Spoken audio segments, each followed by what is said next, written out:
I started making these videos because even though I'm a total advocate for collaborative problem solving or collaborative and proactive solutions, if you know it by that name, total advocate, used it with dozens and dozens and dozens of kids in my house as a foster mom, caring for behaviorally kids with behavioral challenges. Um, and it was the missing piece for me. I had lots of parenting classes and I had done lots of personal research on parenting methods and stuff, but it was collaborative problem solving that was kind of the missing. It was the collaborating on the solution part of CPS that was the missing piece for me that really changed everything and how I related to these kids and basically everybody in my life. So while I'm a total advocate, I also know that there are other things, or there's a like fine tuning of the process, but other elements that if they're missing, you're not going to have the kind of plan B conversation. You're not going to have the truth telling that needs to happen to get to the source of what's blocking your child from being able to handle an expectation. You're not going to get there if you don't have kind of some other pieces. So that's why I'm making these videos. It's to assist you in using CPS really effectively and getting, kind of transforming your family. So today I want to talk about 3 things that sabotage your attempts at CPS. The first one is going into it wanting to fix your child. Sure, there might be behaviors that you don't want to see anymore. There might be situations that you want your child to be able to navigate easily. There might be, life hurdles that you want, your child to be able to overcome. That's great.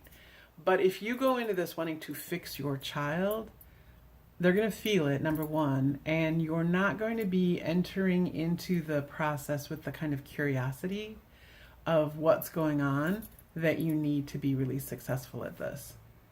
Which leads me to the second one, which is thinking that you know what the problem is and that you have a solution already. And so then the process, the plan B conversation is just a way of getting them to see your solution or to, move things in the direction you see it should go. That's really not what CPS is about. It's not about you having the solution. It's about you investigating what's really occurring for your child to see what's missing for them, what's lagging skills, lagging skills and other, what's missing for them that makes it impossible for them to meet a situation or an expectation. So you need to go into this with open-ended curiosity of what and why for them. Which leads me to the third thing, is not being able to really listen to your children's concerns. So in the process, the first part is what we call the empathy stage. But what that really is being curious about what's happening for them.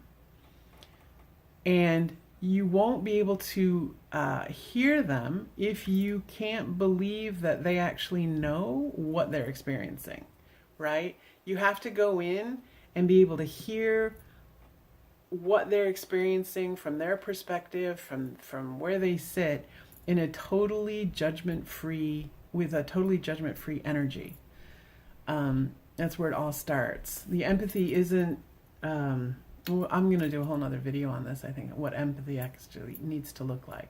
But the most important thing is that you hear their experiences from their perspective and that you believe their view of the situation. You don't have to agree with it, but you have to believe that that's their view of the situation. That's the only way you'll get at the heart of what's really happening. And then the other piece of that is you need to trust that they actually have the answers to their problems. They might not know it yet, but because they're the ones experiencing it, especially with the older kids for sure, they're going to have ideas about what would change things for them, what would make it possible for them to meet the expectation, or, how to change the expectation so that they can meet it. So you have to go in believing that they have the capacity to tell you what's really happening for them and to come up with ideas.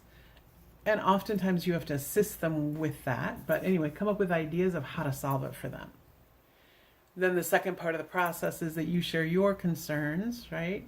And then together you come up with a solution. But those three things can really sabotage you. Wanting to fix your kid, thinking that you have to have the solution or know what it is going up front. And three, not being able to really listen to your child when they're telling you what's going on for them. Yeah.